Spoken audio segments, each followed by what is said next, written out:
C'était un temps de guerre, un temps compliqué pour les Israélites.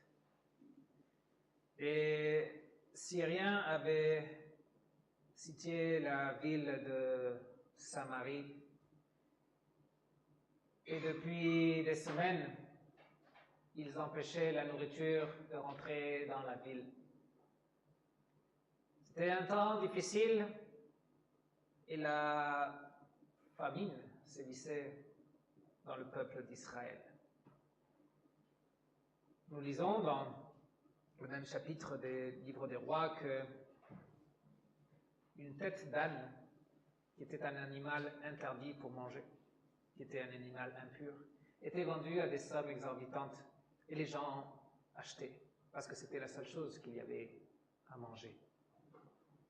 Les gens étaient désespérés.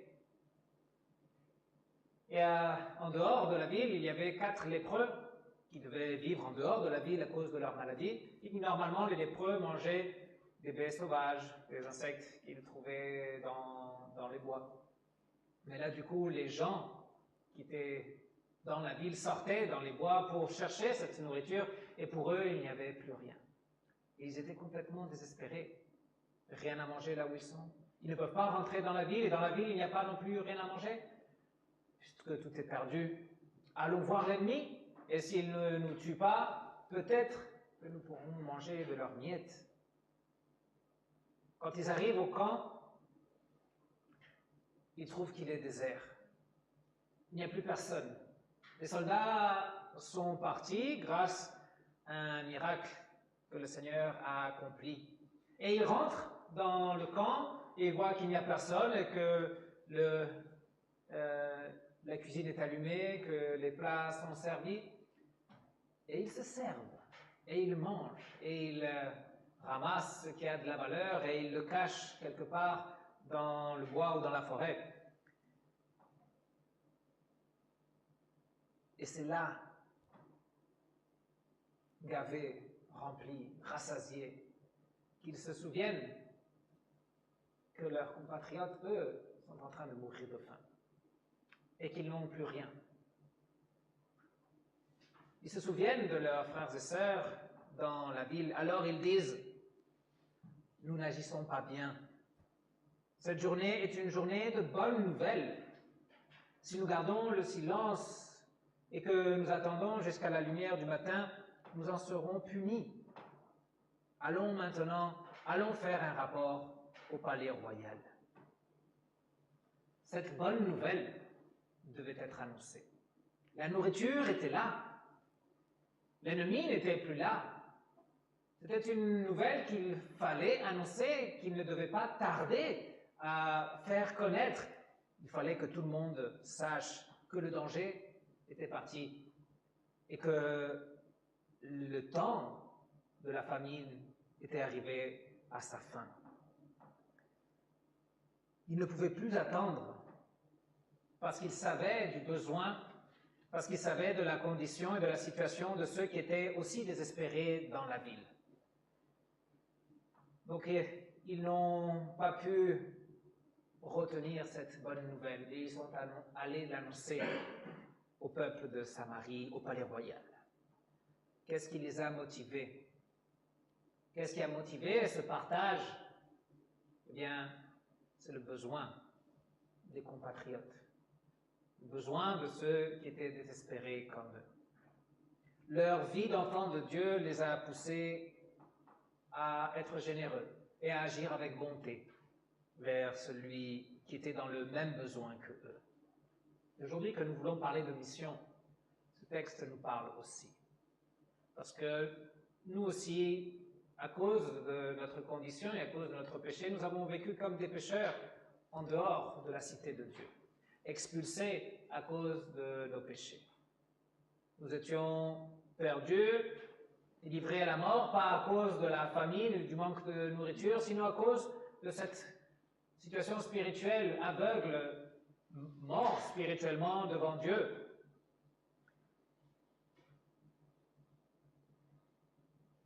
Nous sommes poussière et nous retournons à la poussière.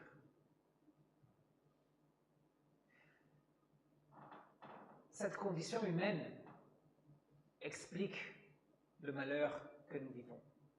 Cette condition humaine explique ce qui se passe autour de nous, la méchanceté, les inégalités, les injustices.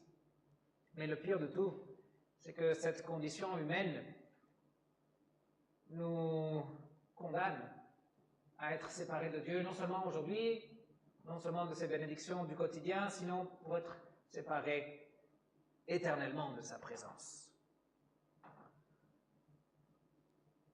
Écartés, destinés à la mort, comme les lépreux, un jour, le miracle est arrivé.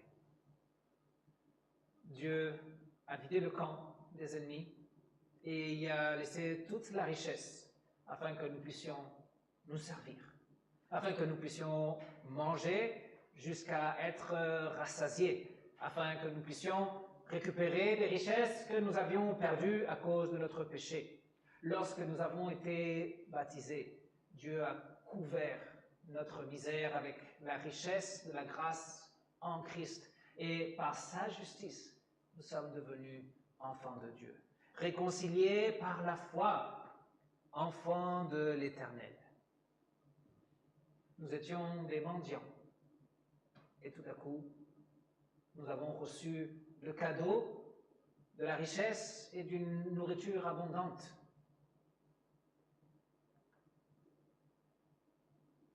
Par l'action de Dieu, notre vie a changé.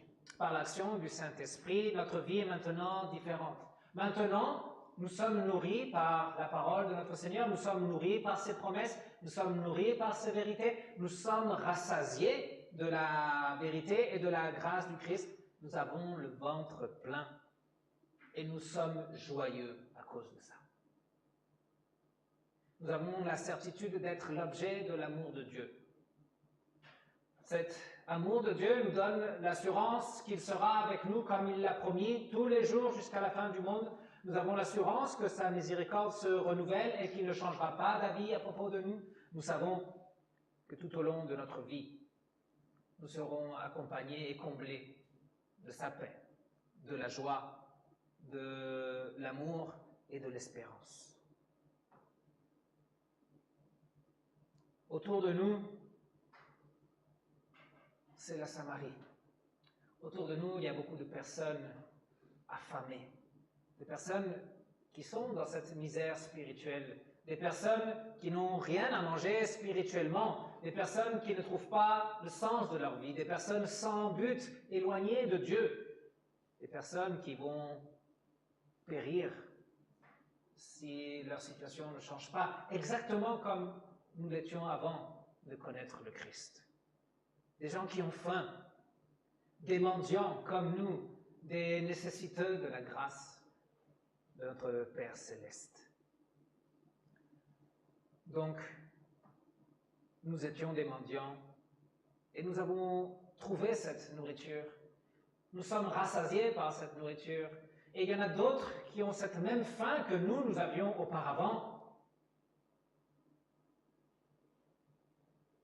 Qu'est-ce qu'on va faire? Qu'est-ce qu'on va faire avec cette bonne nouvelle de Jésus-Christ? Qu'est-ce qu'on va faire avec ce cadeau de Dieu, du pardon complet de tous nos péchés? Qu'est-ce qu'on va faire avec cette bonne nouvelle que tout le monde doit entendre? Nous avons été invités à un banquet céleste. Il est temps d'annoncer que tout le monde y est invité. Il est temps que les autres aussi puissent profiter comme nous des grâces de notre Seigneur, du pardon, de la nouvelle vie en Jésus-Christ. Jésus a laissé son Église sur terre avec la mission d'annoncer l'Évangile. Lorsqu'il est monté au ciel devant ses disciples, il ne les a pas pris avec eux, et il les a laissés. Et il leur a dit, vous serez mes témoins à Jérusalem, dans toute la Judée, la Samarie et jusqu'aux extrémités de la terre. Jésus veut qu'on annonce où se trouve la bonne nourriture, où se trouve cette richesse, où se trouvent les dons de Dieu qui nous comblent, qui nous rassasient. Jésus a confié à ses disciples la continuité de cette tâche, l'annonce de la bonne nouvelle, l'évangélisation du monde. Et cette tâche, comme nous l'avons déjà vu auparavant, c'est la raison d'être de l'Église. Nous l'avons entendu aujourd'hui, Jésus dit quel est notre but. Faites de toutes les nations des disciples. Nous avons été appelés des ténèbres à la lumière admirable de notre Seigneur et nous sommes appelés à proclamer ces merveilles que nous vivons à ceux qui sont autour de nous. Nous sommes appelés à dire où se trouve la nourriture spirituelle, où se trouve la paix, où se trouve la vie éternelle. En tant que chrétiens, notre but, c'est d'annoncer cette bonne nouvelle. Individuellement, mais aussi, c'est le but de l'Église. Et nous pouvons nous poser la question, où en sommes-nous? Je partage la bonne nouvelle de cette nourriture excellente qui m'a été accordée gratuitement en Jésus-Christ. Et mon Église, ma paroisse, est-ce qu'elle est impliquée dans cette mission de faire connaître cette nourriture céleste, cette bonne nouvelle?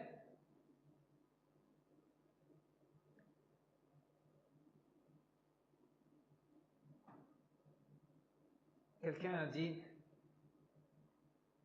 qu'une Église véritablement impliquée dans la mission est composée de membres véritablement impliqués dans la mission.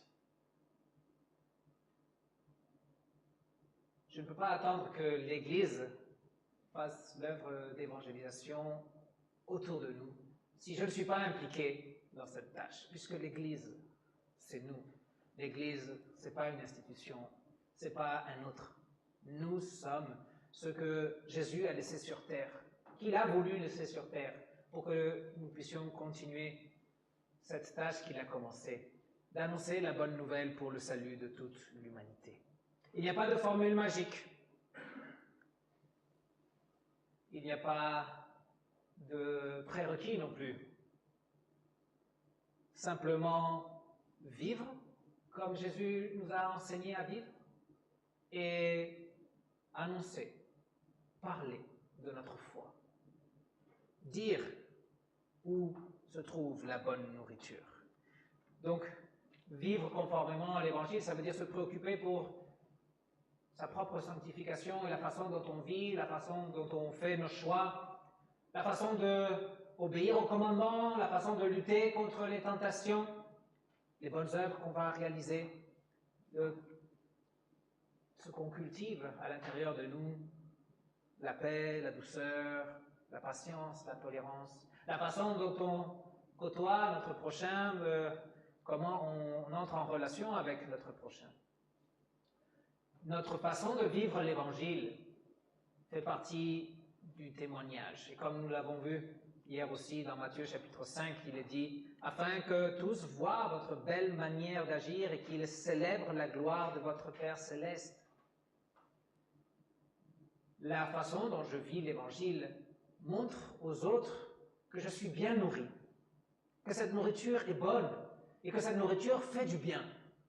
C'est pourquoi aussi je la choisis au quotidien. C'est pourquoi je continue de me nourrir de cette nourriture et c'est celle qui explique pourquoi je me comporte de cette façon avec les autres. Mais aussi, il y a le témoignage verbal. Il faut dire où se trouve cette nourriture. Celle qui nous nourrit, celle qui nous fait nous sentir rassasiés, celle qui nous comble et celle qui nous fait vivre de cette façon. Où elle se trouve? Eh bien, elle se trouve en Jésus-Christ. Elle se trouve au pied de la croix. Elle se trouve dans la grâce de notre Seigneur qui couvre le repentant du pardon de tous ses péchés. Le témoignage doit venir du cœur.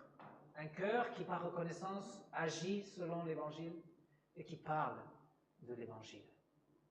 Un cœur qui est préoccupé pour ceux qui vivent encore en Samarie et qui sont encore en train de subir cette famine. ceux qui sont dans la situation où on était nous avant de connaître le Seigneur Jésus-Christ et qui ont faim. Nous, on a la nourriture, eux, ils ont le besoin. Bien sûr, ce n'est pas facile. Bien sûr qu'on trouvera des gens qui seront fermés, qui ne voudront pas nous écouter. Il y a des situations dans certains lieux de travail où c'est interdit. On ne peut pas parler de notre foi. On peut nous accuser de prosélytisme. Oui, ce n'est pas facile. Mais au début de l'Église, ce n'était pas facile non plus. Les croyants étaient persécutés, ils étaient écartés, ils étaient expulsés de tous les endroits. Ils devaient se rassembler dans les catacombes, dans les endroits où personne ne voulait aller, afin de pouvoir se nourrir du pain céleste, afin de pouvoir se rassembler autour de la parole et du sacrement. Et c'est à cette époque d'une Église qui était persécutée, combattue, que l'Église grandissait. Donc que l'État veuille nous interdire de parler, eh bien on va respecter là où c'est interdit. Mais nous ne pouvons pas ne pas parler de cette nourriture qui nous rassasie. Il y aura d'autres occasions. Et nous devons chercher ces occasions afin de partager avec les autres la bonne nouvelle. Si les lépreux avaient gardé tout pour eux, s'ils n'avaient rien dit à personne, qu'est-ce qu'on dirait d'eux?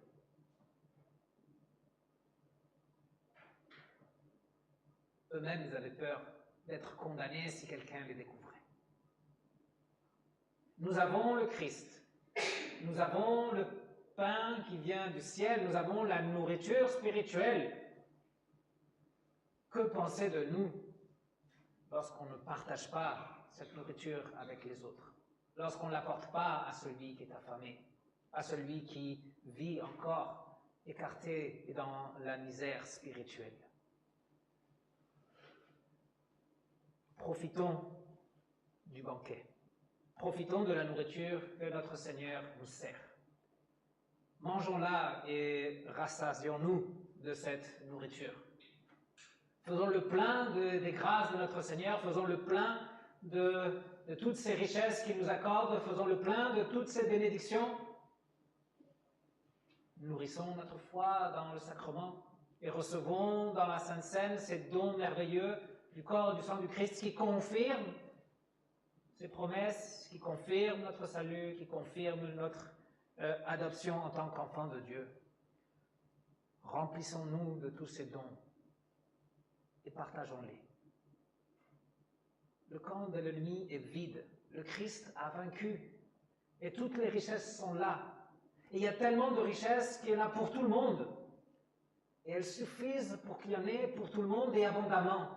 On n'a pas besoin de retenir ces richesses. Partageons la nourriture abondante et céleste que nous profitons.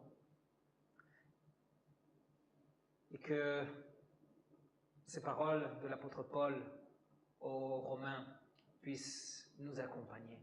Que le Dieu de l'espérance vous remplisse de toute joie et de toute paix dans la foi, pour que vous débordiez d'espérance par la puissance du Saint-Esprit.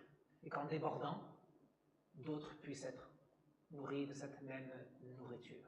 Nous sommes des mendiants qui savent où trouver ce qui est rassasié.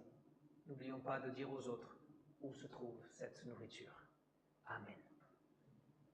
Que la paix de Dieu qui surpasse toute intelligence garde nos cœurs et garde nos pensées en Jésus-Christ, celui qui est cette nourriture céleste, celui qui nous rassasie, celui qui nous comble, celui qui fait que ça déborde et que ça suffise aussi pour les autres, celui qui veut la vie éternelle de tous ceux qui sont autour de nous. Amen.